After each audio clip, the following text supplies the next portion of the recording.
Hello, I'm Harvie S., and I'm here at Kolstein, NYC.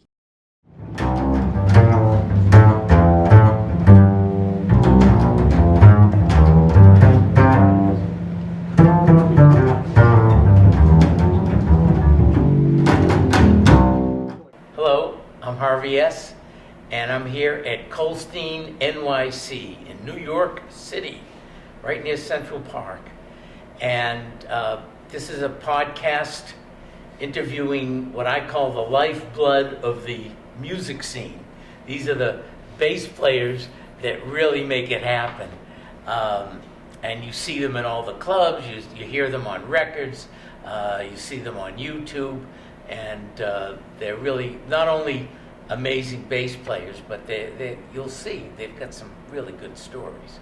So anyway, I'm so happy to say that we have Phil Palombi here, and welcome, Hey. Phil. Good to see you, man. Good to see you. So where bass players get to hang. Yeah, exactly. I've known Phil for a long time. Been a good friend and love his playing. And so, like I've said to other bass players, like I know we can go on Wikipedia and they look you up and see you play with da-da-da and all that. But I'm more like, because you're an interesting guy as just a bass player. You're doing other things. So basically talk about some of the bass things you're doing and some of the other things you're doing. Because you manage to straddle both worlds. Yeah, well, the pandemic makes you straddle. It's like when you're about getting off the boat and then the boat starts leaving and then you're actually straddling the dock. It's not something you intended, but there you are with one leg here and one leg there, and finally you got muscles you didn't know you had. Oh, yeah. So, changed a lot of things. But I still play, and I love playing. It's who I am at the end of the day. I mean, ultimately, I go to my grave. That's why I branded myself. I have my quarter note tattooed to my finger to remind me when I wake up in the morning what my purpose in life is. But yeah, the bass is something that it's never not been a part of my life, I guess. Exactly. And so it's really good. So now, when you were young, I mean, it's not normal for somebody to say, I want to be a bass player. True.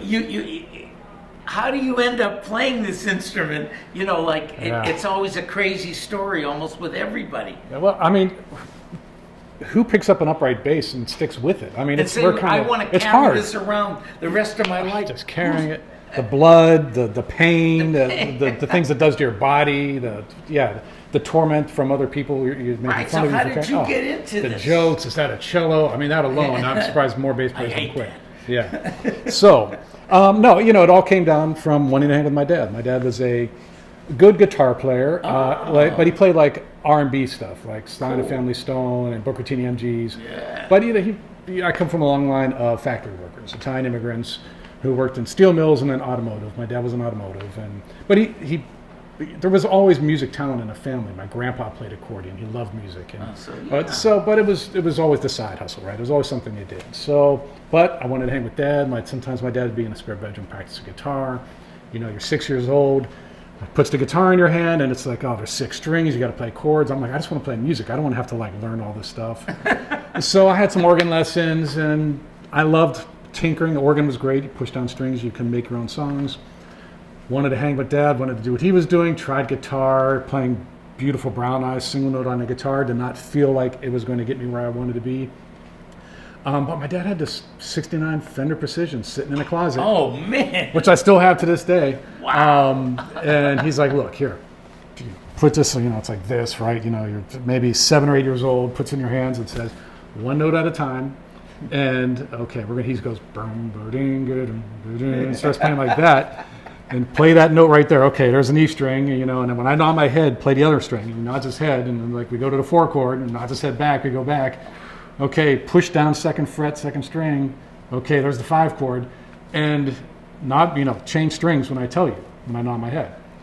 And within a couple courses, I just knew, I could hear the blues. It made sense. And he's like, wow, you picked it up immediately. It's like, great. So I could start jamming with Dad, right? And I learned Boney Maroney, I learned Green Onions, I learned all these rock and roll tunes.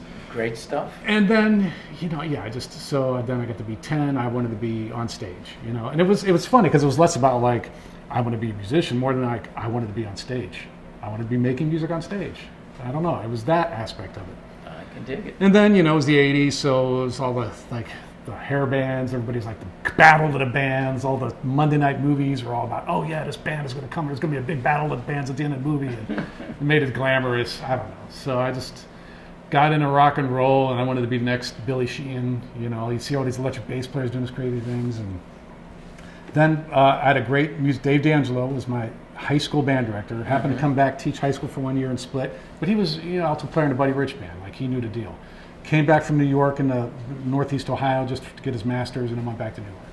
Taught 1 year, and that was my senior year. And he said, just in case the rock and roll thing doesn't work out, you should have something to fall back on. Maybe you should learn about classical music. Maybe you should learn how to play upright bass. You broaden your skill set. And I was like, sure. So he said, look, there's a really good program, Youngstown State University, and there's a great bass teacher there, Tony Leonardi. If you pre-enroll, they'll give you a bass, and you can start learning. I was like, okay. And then it comes back to what we're talking about. Like, you get a bass, and it's like, ow, what, why? Yeah. Oh, hold a bow. The blisters. Just hold a bow for 5 minutes. Ugh, now I can't pick up a spoon anymore, And I'd bring it home, and my mom would be laughing at me. It sounds like you're skinning a cat in there, so... Yeah, how I stayed with it was just sheer like not wanting to give up and not save face. Like, all right, I'm doing this, and all right, I said I'm going to do it because I'm not going to be a failure. And then I started hearing all these upright players doing these things on upright. I'm like, wow, I guess if I want to be the world's greatest bass player, I need to learn how to do all that on the upright, not just the electric. I got to do both.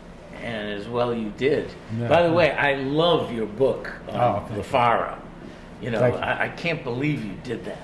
Well, I mean, that was... Those records, Ben was in previously, and he talks about that was one of the first records he heard. I mean, check this out. So that's my record. Yeah, like the summer before college, I knew nothing about jazz, and I was at a record store in Cleveland, and somebody from the program at Youngstown just happened to be there digging through the stacks, and he's like, oh, you're going to Youngstown? Yeah. Well, you're going to be a bass player? Yeah. He's like, what do you know for jazz? I'm like, I don't know. What should I get? He goes, here, and hands me Waltz for Debbie and Sunday at the Vanguard. And it changed my life. And it wasn't even so much like I didn't think what Scott was doing was hard. I'm just like the beauty of the recording, the interplay, the sound of those recordings, the sound of the bass. And it just, it just set the tone for me in terms of what I wanted to hear in music, And then years later, I decided to start transcribing that stuff just because I was going to have my first baby, and it's like, well, I'm going to have limited time after this baby's born. Let me do something. I've always wanted to. I think I transcribed one of the solos, all of you, at one point, and just thought, let me just do them all. I did another one. I'm like, let me just do them all. And you did the outtakes. And the outtakes. At that point, I was like, I can't just do one. Let me have a collection. And at that point, it was just like, I just want to be able to say, here they are, sitting on my desk. I did that. They're wicked to play. And they're, what? I kind of look at them now as like the Kreutzer etudes of jazz. That there are all these great classical books like Kreutzer etudes. They're transcribed for bass. They're violin studies for the bass. And I worked through that bass in college, and worked through that book in college, and it made such an impact on my technique. I kind of feel like Scotty's like, okay, there needs to be classical or a jazz repertoire that's also interesting, that's melodic, and all does all the things. They're just not etudes. And then you could play along in a bigger, get them in your head and play within the trios, play along with the recordings as well. And that's kind of where I came out of that. And so I started learning how to play them too, just to physically. And then it changed the way I play. Like I was like, oh, in order to play this, I have to do this with my body. If you want to make it, there are, like your body, you just start doing things until you can play it and you realize, oh, now I'm up on the tips of my fingers more. And I spent some time on that book, and I got to say, it kicked my ass. And to think he was 25, when he got there. But, once again, the state of music then where, oh yeah, okay, we have a gig in Chicago. And that gig was 3 sets a night, 7 nights a week for a month. Do that from the time you're 21 years old to 25, you're going to be a good player. Matinee. And a Sunday matinee, right? 2 sets on Sunday. Yeah. 3 sets Sunday night. Yeah, there's no secret. I used to do those gigs. I know, there's no secret, man. It's having the instrument in your hand. And that's, I lament for, I guess what they make up for that in New York is You move to New York and you're doing a session at somebody's pad every day, right? You know, you're going out and playing, and then you're hopefully playing a gig every night, and then you could get there just through the sheer act of time of the instrument in your hands creating. You know? Exactly. Yeah. So I had to mention something about that book because that that's very dear to me. I have plans. I would like to digitize it. I've been thinking about making it an app that you play along with it, like, you know, separate it to MIDI files and then be able to speed adjust it and have it analyze. I got some ideas that kind of merge the tech side of me with the music side and try to make some kind of app to incorporate those solos. It would be in your fun playing. to have it recorded when you could hear it slower, even if you'd had it digitally done. Yeah, and I've done that. I've actually taken those recordings and slowed them down with the amazing slow downer and resaved the file, and it keeps the integrity there. And so you could practice them at a slower speed and then do it along with the record. But I can't. That's I don't know. Send me some of those. No, I cannot share music files. That's right. We'll get you arrested. So yeah, great. You know, I mean that's really great. So you got it's like everyone else. Like you get started on the bass in a weird way. Yeah. Now, as a musician, like. You get into weird situations. So many weird situations. So many. And, you know, I always think it's kind of fun to share some stories about that, if you can think of any. Yeah. Because I know. I got a funny one. Back when I was a kid, one of my first, probably my second real gig. My second real gig was with Maynard Ferguson. I spent a couple years with Maynard Ferguson, and it was great because we got to play a lot of different styles. It was my first foray into anything remotely that can considered to be Latin music. The drummer on the gig really had a lot of Latin chops, and so it's like I Who's learned. the drummer on that? At first it was Marco Marcinko, then it was Phil Monterano and Tony Pia, and all those guys really had a lot of, So I never really had any experience doing that, like it's Latin jazz kind of thing. So it was great to come out of college and get that. But it was traveling at a time pre-internet, right? Pre-cell phones, all that stuff. So you're like 6 weeks in Europe. You are like your parents don't know if you're alive or dead. You make a phone call for $4 a minute. Yeah, right. It's so like there were so many aspects of that. But a lot of that with goes some learning lessons. So, I do not advocate drinking on a gig. But there was one gig where I had 2 beers in an hour preceding a gig, right? So everybody was doing it, right? Okay.